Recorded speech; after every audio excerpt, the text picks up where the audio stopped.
Hello everyone, welcome back to chemistry 27।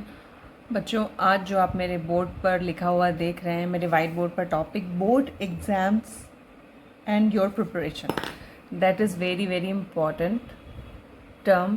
Because अभी जितने भी बच्चे मेरे चैनल से जुड़े हुए हैं वो 10th 11th 12th के बच्चे होंगे, ठीक है, मोस्टली। तो अभी आप बच्चे सारे के सारे जो हैं प्रिपरेशन कर रहे होंगे, क्योंकि सबके माइंड में होगा कि भाई ये बोर्ड एग्ज़ाम है जो मोस्ट प्रोबेबली फेब के एंड से स्टार्ट होता है, मतलब मोस्टली फेब के एंड से स्टार्ट होता है। तो अभी आपका काउंटडाउन स्टार्ट होने वाला है, और लेकिन अभी इतनी भी देर नहीं हुई है। जो बच्चे बहुत रिलैक्स माइंड से पढ़ रहे थे वो अपनी स्ट्रैटेजीज़ बना के अभी अगर एक प्रॉपर सीक्वेंस में अपनी चीज़ों को डिवाइड करके अपने सब्जेक्ट को अपनी प्रायोरिटीज़ के अकॉर्डिंग, अपने जो सब हर किसी का एक लेवल होता है उसके अकॉर्डिंग जो है वो डिफ्रेंशिएट करके आराम से पढ़ेंगे तो वो 95% मार्क्स स्कोर कर सकते हैं। तो आज जो मैं आपके साथ वीडियो में इम्पॉर्टेंट टिप्स शेयर करने वाली हूँ, उस स्ट्रैटेजी को अगर आप अपनाएंगे तो 95% तक मार्क्स आप स्कोर कर सकते हैं। और ये कोई बहुत ही हेक्टिक सा टाइम टेबल नहीं होगा, ये बहुत आसान सी चीज़ें हैं जो कि मैं पॉइंट वाइज आपको समझाऊंगी। और मे बी आप अगर इसको फॉलो करेंगे तो उसमें कोई भी चीज़ जो भी फॉलो करना जब इंसान स्टार्ट करता है तो स्टार्टिंग में थोड़ा सा उसमें एडजस्टमेंट में टाइम लगता है, बट आई एम श्योर कि अगर आप उसमें ट्राई करेंगे तो आप ज़रूर उसको 100% फॉलो कर सकते हैं। तो चलिए आइए देखते हैं कि कौन सी वो इम्पॉर्टेंट चीज़ें हैं जिनसे कि हम अपनी डेली रूटीन में इन्वॉल्व करके 95% मार्क्स बोर्ड्स एग्ज़ाम में गेन कर सकते हैं, चाहे वो 10th का हो चाहे वो 12th का हो, और वो किसी भी बोर्ड के लिए हो। It is not specifically for NCERT, like मैंने CBSE and UP board and state board, मैं किसी स्पेसिफिक बोर्ड को मेंशन नहीं करूँगी। ये एक एग्ज़ाम स्ट्रेटजी है जो सारे स्टूडेंट्स के लिए हेल्पफुल है। तो लेट्स गेट स्टार्ट।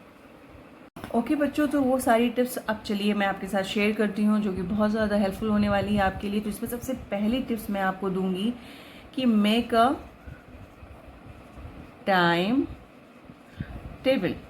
अब देखिए, ये जो टाइम टेबल है, अब टाइम टेबल तो कोई बनाता है, जो भी बच्चे बनाते हैं उसको 100% फॉलो नहीं कर सकते, क्योंकि भाई क्या होता है कि आपने किसी दिन कुछ ना कुछ दिक्कतें आने लगती हैं। तो इससे कोई टेंशन की बात नहीं है। Follow as much as you can, ठीक है, लेकिन इसका मतलब ये भी नहीं है कि आप बिल्कुल रिलैक्स हो जाएं, ठीक है, इसका बिल्कुल भी ये मतलब नहीं है। तो मेक अ टाइम टेबल, तो मैं एक एग्जांपल देती हूँ कि आप अपने इस टाइम टेबल को कैसे बना सकते हैं। टाइम टेबल ऐसे मत बना लीजिएगा कि मैं 7 पे उठूँगा, 7:10 पे मैंने क्या किया, 7:10 पे मैंने ब्रश किया, फिर फ्रेश हुआ। इस तरह से टाइम टेबल बिल्कुल भी नहीं बनता है। आपको पता है कि आपका जो डेली रूटीन स्टार्ट होता है, डेली रूटीन स्टार्ट होने के बाद आप कब पूरा मेंटली फ्रेश होकर बैठ सकते हैं पढ़ने के लिए। तो सबसे पहले क्या करना है कि आपको अपने सब्जेक्ट को डिवाइड करना है टाइम के अकॉर्डिंग, सब्जेक्ट डिवीजन। अब आपके पास कितना टाइम बचा है, how many months are remain, how many months, ठीक है, कितने कितने महीने बचे हैं। तो मान लीजिए कि आपके पास अभी जो मंथ चल रहा है, जब भी आप मेरी ये वीडियो देखो तो ज़रूरी नहीं है कि अभी जो बच्चे मैंने ये वीडियो मैं बना रही हूँ तो अक्टूबर चल रहा है, तो अक्टूबर के बाद के मंथ काउंट कर लो, नवंबर में देख लो, नवंबर के बाद के मंथ काउंट कर लो, फिर उसके हिसाब से तुम डिवाइड कर लो, ठीक है। फिर उसको उन मंथ्स को डिवाइड करो, ठीक है, मंथ को डिवाइड करो अपने चैप्टर्स के अकॉर्डिंग, सब्जेक्ट के अकॉर्डिंग, ठीक है। अब मैं एक एग्जाम्पल देके बताती हूँ। मान लो केमिस्ट्री का तुम्हारा 30 चैप्टर है, ठीक है। अब तुम्हारे पास बचे हैं 4 महीने, ठीक है। इस 30 को 4 से डिवाइड कर दो, 30 को 4 से डिवाइड कर दोगे तो जब 30 को 4 से डिवाइड करोगे तो जो तुम्हारे पास नंबर आएगा उस नंबर को मंथ में, तो अपने मंथ यानी कि तुम्हारे पास जो 4 मंथ में कितने डे होते हैं, भाई तुम्हारे पास 30 डेज हैं, उस 30 डेज से डिवाइड कर दो। उस 30 डेज से डिवाइड करने के बाद पर वीक के अकॉर्डिंग तुम सब्जेक्ट को प्रिपेयर कर सकते हो, चैप्टर को प्रिपेयर कर सकते हो। फॉर एग्जाम्पल कि तुम्हारा मान लो कि जब तुमने डिवाइड किया, डिवाइड करने के बाद तुम्हारा पर डे और पर वीक, ठीक है, पर वीक तुम्हारा आया, मैं पर डे के हिसाब से चल रही हूँ, फिर पर वीक को भी बताऊंगी। पर डे मान लो तुम्हारा आया 1 चैप्टर, ठीक है, एक चैप्टर। तो ये पॉसिबल नहीं है कि 1 चैप्टर तुम एक दिन में कंप्लीट कर लो, तो तुम इसको 1.5 करोगे, ठीक है, अपनी कैपेसिटी के अकॉर्डिंग। और पर वीक को तुम कर सकते हो, तुम एक हफ्ते में तुम अप्रॉक्सीमेटली 3 चैप्टर तैयार कर सकते हो किसी भी एक सब्जेक्ट के। केमिस्ट्री की मैं बात बता रही हूँ। अब इस तरह से तुमने डिवीजन कर लिया, तो ये डिवीजन जो है तुम्हारा division of time according to your capacity, ठीक है, वो बहुत इम्पॉर्टेंट है। ठीक है, तो तुमने इस तरह से डिवाइड कर लिया, और तुम ये डिवाइड करो, और ये जो टारगेट आ रहा है तुम्हारा, पर वीक 2 चैप्टर आ रहा है तुम्हारा, पर वीक 3 चैप्टर आ रहा है, तुम इसको फॉलो करोगे, तुम्हें इसको फॉलो करना है। ठीक है, तुम पूरी की पूरी कोशिश करो कि ये 3 चैप्टर्स मुझे कंप्लीट करना है। और ये 3 चैप्टर्स बच्चों कैसे कंप्लीट करोगे, कभी भी एक चैप्टर को एक साथ मत पढ़िएगा। ठीक है, अगर मान लीजिए कि आपने आज आधा चैप्टर पढ़ा, हाफ चैप्टर, ये आपने पढ़ लिया, हाफ चैप्टर रेडॉक्स का पढ़ लिया और हाफ चैप्टर पढ़ लिया मेटलर्जी का। ठीक है, तो इस तरह से आपका वो जो चीज़ें हैं वो हौच पौच नहीं होंगी, आप बोर नहीं होंगे, और इस तरह से डिवाइड कर लोगे। तो ये हो गया टाइम टेबल का डिवीज़न। अब इस टाइम टेबल के डिवीज़न के बाद एक चीज़ ये है कि आपको ये नहीं पता है कि व्हेन टू स्टडी, नाइट और डे। देखिए, हर बच्चे का अपना एक अलग लेवल होता है, उस लेवल के अकॉर्डिंग बच्चे को मेमोराइज करने की कैपेसिटी मिलती है। तो कोई रात में जाग सकता है, कोई दिन में जाग सकता है, कोई रात में नहीं जाग सकता, किसी को रात में याद होता है, किसी को दिन में याद होता है। तुम अपने हिसाब से इस चीज़ को करो कि मैं कब पढ़ सकता हूँ। तुमको पता है, हर बच्चे को इंडिविजुअली पता है कि कब मेरा एक प्रॉपर टाइम होता है कि मैं अच्छी तरह से किसी भी चीज़ को अपने माइंड में बिठा सकता हूँ। तो ये मतलब choose according to your self. अब अपने हिसाब से तुमने चूज़ कर लिया, और सबसे इम्पॉर्टेंट चीज़ बच्चों ये है कि तुमने ये देखा कि तुम एक दिन में कितने आवर्स पढ़ते हो। तो मेरे हिसाब से किसी भी बच्चे के लिए 7 आवर्स इनफ है। ठीक है, 7 आवर्स इनफ है अगर आप 7 आवर्स पढ़ते हो। लेकिन ये 7 आवर्स कंटिन्यू नहीं पढ़ना है बच्चों। अगर तुमको 2 घंटा किसी चीज़ पे देना है, मान लो तुम्हें 2 आवर्स फिजिक्स पे देना है, तो तुमने पढ़ा 25 मिनट्स, फिर तुमने 5 मिनट का रेस्ट लिया, फिर पढ़ा 25 मिनट्स, फिर 5 मिनट का रेस्ट लिया। इस रेस्ट पीरियड में चाय पी लो, इस रेस्ट पीरियड में मेडिटेशन कर लो, इस रेस्ट पीरियड में मोबाइल उठा लो। मोबाइल उठा के ज़्यादा टाइम वेस्ट नहीं करना है। ठीक है, तो इस तरह से करके 25 मिनट्स का तुम टारगेट लेकर आराम से तैयारी कर सकते हो, आराम से, अच्छी तरह से। ठीक है, तो ये तुम्हारा हो गया कितने आवर्स पढ़ने हैं। फिर उसके बाद तुम्हारा आता है कि भाई कौन सा सब्जेक्ट पहले पढ़ना है। तो तुम अपनी कैपेसिटी के हिसाब से किसकी कितनी लेंथ है, कौन सा सब्जेक्ट, यानी कि मान लो कि तुम्हारा इंग्लिश है, लिटरेचर हिंदी है, और उसके बाद तुम्हारा फिज़िक्स है, केमिस्ट्री है, मैथ्स और बायो। ठीक है, तो जो भाई मैथ्स के बच्चे हैं उनको तो भाई रोज़ प्रैक्टिस करना ही करना है। बायो में भी तुम्हारा 2 कैटेगरी हो जाता है, जूलॉजी और बॉटनी। ठीक है, जूलॉजी और बॉटनी के हिसाब से तुम अपना इसको भी डिवाइड कर लो, इसका एक डे कर लो, भाई सैटरडे को हमें आज जूलॉजी पढ़नी है और संडे को हम क्या पढ़ेंगे, बॉटनी पढ़ेंगे, ऐसे करके कर लो। और तुम्हारा फिजिक्स केमिस्ट्री है जिसके अंदर तुम्हें ज़्यादा टाइम देना पड़ेगा, क्योंकि भाई इसमें तो तुम डायग्राम बना के मेमोराइज कर लोगे, लेकिन इसमें डेरिवेशन है, इसमें डेरिवेशन है, इसमें चीज़ें, इसमें लर्न करना है चीज़ों को। तो फिजिक्स केमिस्ट्री को तुम 3 डेज में तुम मान लो कि 3 दिन कर सकते हो। ठीक है, फिजिक्स केमिस्ट्री 3 6, और तुम उसमें जूलॉजी बॉटनी को एडजस्ट करो। फिर तुम्हारा बचता है इंग्लिश और हिंदी। तो तुम्हारा जब नेक्स्ट वीक स्टार्ट होता है तो तुम उसमें इंग्लिश और हिंदी से स्टार्ट कर सकते हो, ताकि चीज़ें तुम्हारी जो है तुम बोर ना हो। ठीक है, जब तुम जूलॉजी बॉटनी में प्रिपेयर कर लेते हो तो उसको ऑल्टर कर दो तुम इंग्लिश और हिंदी से। ठीक है, तो इस तरह से अपने हिसाब से तुम कैटेगराइज कर सकते हो।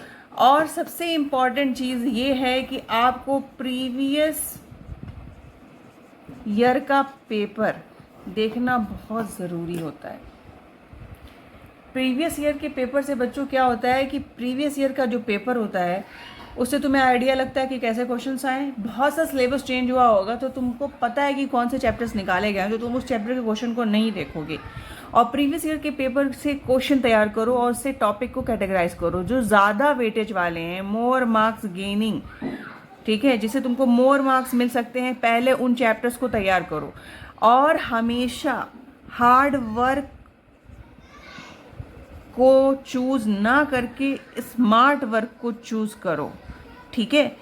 जब तुम प्रीवियस ईयर के पेपर से क्वेश्चंस तैयार करोगे, चैप्टर्स तैयार करोगे, तुम देखोगे कि किस तरह से पूछा गया है, तो तुमको बहुत आइडिया मिलेगा और तुम उन चीज़ों पे ज़्यादा टाइम दोगे जो ज़्यादा वेटेज वाले हैं, ठीक है। और बहुत से बच्चे जो होते हैं लॉन्ग आंसर्स पे ज़्यादा ध्यान देते हैं, शॉर्ट पे बिल्कुल नहीं देते हैं। ये बहुत गलत है।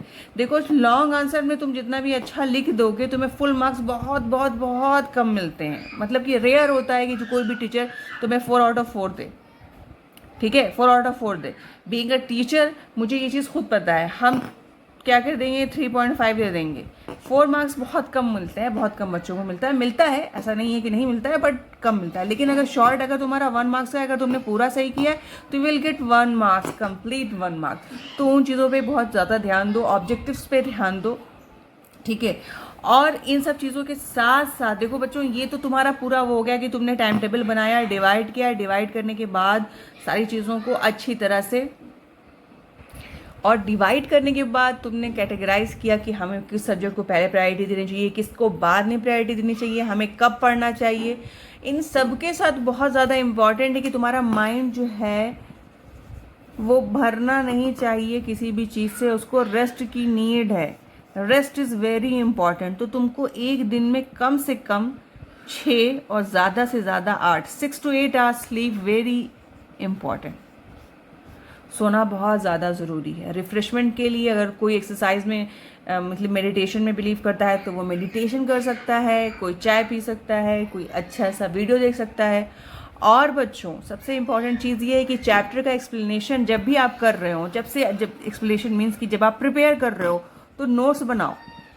नोट्स बनाने के बाद की पॉइंट्स लिखते रहो। की पॉइंट्स जैसे कि तुमने रिडॉक्स का लिखा, भाई रिडॉक्स रिएक्शन पढ़ा, डेफिनेशन रिडॉक्स रिएक्शन में तुम बस शॉर्ट में लिख लो भाई ऑक्सीडेशन का मतलब क्या है और रिडक्शन का मतलब क्या है, ठीक है। बस तुमको डेफिनेशन याद हो जाएगी इस तरह से, ऑक्सीडेशन का मतलब क्या है, रिडक्शन, क्योंकि तुमने पूरा डिटेल में पढ़ लिया है। अब तुमको जब रिवीजन करना है तो तुम इस हिसाब से रिवीजन करोगे। और उसके बाद रिवीजन का बहुत बड़ा वो होता है बच्चों की, उसमें रिवीजन भाई पढ़ लिया भूल गए, लेकिन रिवाइज करते रहिएगा। आपको 2 वीक के बाद करना है, आपको हर वीक करना है। आप 1 आवर रिवीजन का रखो, 1 आवर, ठीक है। इस 1 आवर में आप रिवीजन किसी भी टाइम पे आप कर सकते हो। अगर कोई सुबह उठता है तो सुबह उठ के मेरे हिसाब से मतलब कि जब मैं स्टूडेंट थी तो मैं सुबह उठ के रिवीजन करती थी, सिर्फ रिवीजन जो मैंने पढ़ रखा है। आप सुबह उठ जाओ, 1 घंटा आराम से फ्रेश हो और उसके बाद 1 घंटा रिवीजन करो, फिर गैप लो, फिर से अपनी पढ़ाई को स्टार्ट करो। देखो जो तुम्हारा बुक इंसेक्ट है ना, वो बुक इंसेक्ट बनने की ज़रूरत नहीं होती है। बस अपने टाइम को अच्छे से डिवाइड करना, कैटेगराइज करना, अच्छी स्लीप लेना और अच्छे इन्वायरमेंट की भी ज़रूरत पड़ती है जहाँ पे तुम पीसफुली पढ़ सकते हो। और जो भी आप पढ़ो, जो भी आप लिखो भाई उसको डिस्कस करो अपने फ्रेंड सर्किल में। आपस में क्वेश्चंस एक्सचेंज करने से, आइडियाज़ को एक्सचेंज करने से बहुत ज़्यादा हेल्प मिलती है। तो इस तरह से बच्चों अगर आप इन सारी चीज़ों को माइंड में रखते हुए प्रिपरेशन करते हो तो you can score 95% easily. Okay, आप बहुत आराम से 95% मार्क्स गेन कर सकते हो, इसमें कोई भी डाउट नहीं है। आपके पास इनफ टाइम है। अगर आप अभी से अपनी प्रिपरेशन स्टार्ट करते हैं तो आप बहुत आराम से सारी चीज़ों को अपने माइंड में रख कर और बहुत आराम से प्रिपरेशन कर सकते हैं। और सबसे अच्छी चीज़ ये होती है कि जो 12th के बच्चे हैं बोर्ड के, उनको 1 मार्क्स गेनिंग का टर्म मिलता है प्रैक्टिकल। जो प्रैक्टिकल होता है भैया उससे कुछ मार्क्स अच्छे से गेन होता है। तो आप प्रैक्टिकल पे, बहुत से बच्चे लैब की चीज़ों में ज़्यादा ध्यान दे देते हैं, लेकिन देखिए प्रैक्टिकल से हेल्प मिल जाती है, मार्क्स आपको गेन हो जाता है। लेकिन थ्योरी जो है आपकी, उसमें कोई भी हेल्प नहीं मिल पाती है कॉलेज से या फिर कहीं और से। आई मीन मेरी बात आप सब समझ रहे होंगे। कॉलेज से आप प्रैक्टिकल में मार्क्स गेन कर सकते हो, लेकिन थ्योरी में आपको मेहनत करनी पड़ेगी। तो इस हिसाब से अपने आप को कैटेगराइज करो, इस हिसाब से अपने आप को प्रिपेयर करो कि थियरी ज़्यादा से ज़्यादा प्रिपेयर हो। प्रैक्टिकल में लैब मेकिंग मैनुअल्स में ज़्यादा टाइम मत वेस्ट करिए, उसमें आप उतना ही वक्त दीजिए जितनी ज़रूरत है। होप सो ये वीडियो आपके लिए हेल्पफुल हो और आप बोर्ड एग्जाम्स में अच्छी तरह से प्रिपरेशन कर सकें।